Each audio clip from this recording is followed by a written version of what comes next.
আমাদের নেত্রী শেখ হাসিনা এবং তার দল যেভাবে একের পর এক বর্তমানে সামাজিক যোগাযোগ মাধ্যমে ঢাকায় শোবিজ অঙ্গনের অভিনেত্রী সোহানা সাবাকে নিয়ে চলছে বেশ আলোচনা সমালোচনা।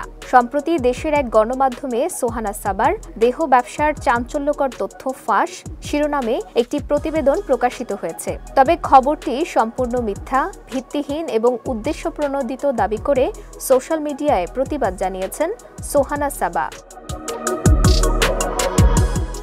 পোস্টে তিনি লিখেছেন, দেশের একটি অনলাইন গণমাধ্যম আমার বিরুদ্ধে একটি নিউজ করেছে যা সম্পূর্ণ মিথ্যা, ভিত্তিহীন এবং উদ্দেশ্যপ্রণোদিত।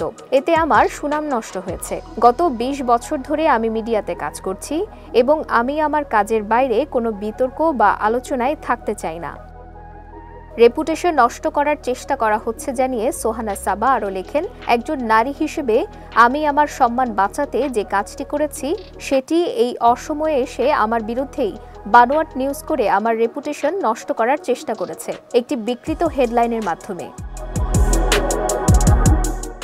স্ট্যাটাসের শেষে সোহানা লিখেছেন, আমি তাদেরকে শক্তভাবে বলতে চাই, আগামী ২ ঘন্টার মধ্যে আপনারা আপনাদের জায়গা থেকে প্রত্যেকটি নিউজ ডিলিট করবেন, না হলে আমি এই প্রমাণ নিয়ে আইনানুগ সিদ্ধান্ত নিতে বাধ্য হব। সোহানা সাবা ছোটবেলা থেকেই সংস্কৃতি মনস্ক পরিবেশে বড় হয়েছেন। তিনি নাচ, অভিনয় এবং অন্যান্য শিল্পকলায় পারদর্শিতা অর্জন করেছেন। তার অভিনয়ের প্রথম পরিচিতি টেলিভিশন নাটকের মাধ্যমে।